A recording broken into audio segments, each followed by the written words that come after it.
Hello बच्चों, let's read this question. The question says in Rutherford's experiment of atomic model he used the beam of option first alpha particles which strikes on gold foil and got scattered. Option second F rays which striked on a metal foil and ejected electrons. Option third beta particles which strikes on the metal foil and got absorbed. Option fourth none of these. तो इस question के अंदर हमसे बोला गया है कि ये जो रदरफोर्ड ने एक्सपेरिमेंट किया था एटॉमिक मॉडल के लिए, उसके अंदर किसकी बीम यूज की गई थी. तो बात करते हैं हम लोग की कंसेप्ट की यदि बात की जाए की कंसेप्ट, तो की कंसेप्ट हमारे पास क्या होगा, हम यहाँ पे डिस्कस करते हैं Rutherford's Rutherford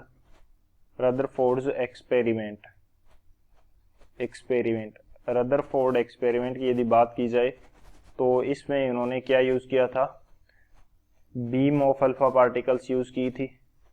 beam of alpha particles on gold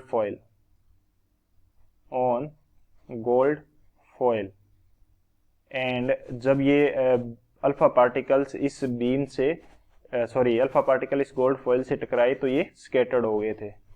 alpha particles got scattered. Basically ये परफॉर्म किस प्रकार से हुआ था या इसका रिजल्ट किस प्रकार से निकला कि मान लीजिए ये हमारे पास न्यूक्लियस है. न्यूक्लियस के अंदर क्या है, पॉजिटिव चार्ज है और इसके ऊपर अल्फा पार्टिकल जब इसके ऊपर थ्रो आउट किए गए थे तो जो हमारे पास अल्फा पार्टिकल्स क्या थे, दूर थे किससे, न्यूक्लियस से. तो वो अल्फा पार्टिकल्स आए और किसी एंगल पे स्कैटर्ड हो गए और जो इसके पास आते गए अल्फा पार्टिकल्स वो ज्यादा स्कैटर्ड होते रहे. जो अल्फा पार्टिकल्स इसके पास आते रहे वो क्या होते रहे, ज्यादा स्कैटर्ड होते रहे.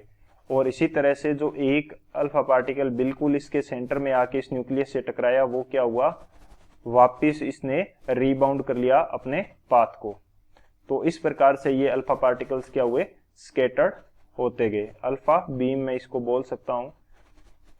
जो न्यूक्लियस से डायरेक्टली टकराया था अल्फा पार्टिकल वो उसने अपने पाथ को रिट्रेस कर लिया और जो दूर वाले थे अल्फा पार्टिकल्स वो क्या करते रहे, किसी एंगल पे स्कैटर्ड होते रहे, कुछ इस प्रकार से. तो इस एक्सपेरिमेंट से पता चला था कि न्यूक्लियस के अंदर पॉजिटिव चार्ज होता है और मोस्टली प्रोटॉन एंड जो न्यूट्रॉन्स होते हैं वो न्यूक्लियस के अंदर रहते हैं. ये हमारे पास क्या है, ये न्यूक्लियस है. ये क्या है, ये न्यूक्लियस है. सो ये हमारा मेन की कंसेप्ट हो जाएगा. इस की कंसेप्ट के अकॉर्डिंग हम इस क्वेश्चन को सॉल्व करते हैं. सॉल्यूशन की यदि बात की जाए तो बेसिकली तो सॉल्यूशन हमने देख ही लिया है इस क्वेश्चन के लिए कि जो रदरफोर्ड का एक्सपेरिमेंट था उसमें beam of alpha particles use की गई थी गोल्ड फॉइल के ऊपर और जो अल्फा पार्टिकल्स थे वो स्कैटर्ड हो रहे थे न्यूक्लियस के इफेक्ट के कारण. सो हमारे पास करेक्ट ऑप्शन की यदि बात करें तो वो कौन सा होगा, करेक्ट ऑप्शन वो हमारे पास हो जाएगा option A. So option A is the final answer. I hope you understand it well. Best of luck. Thank you.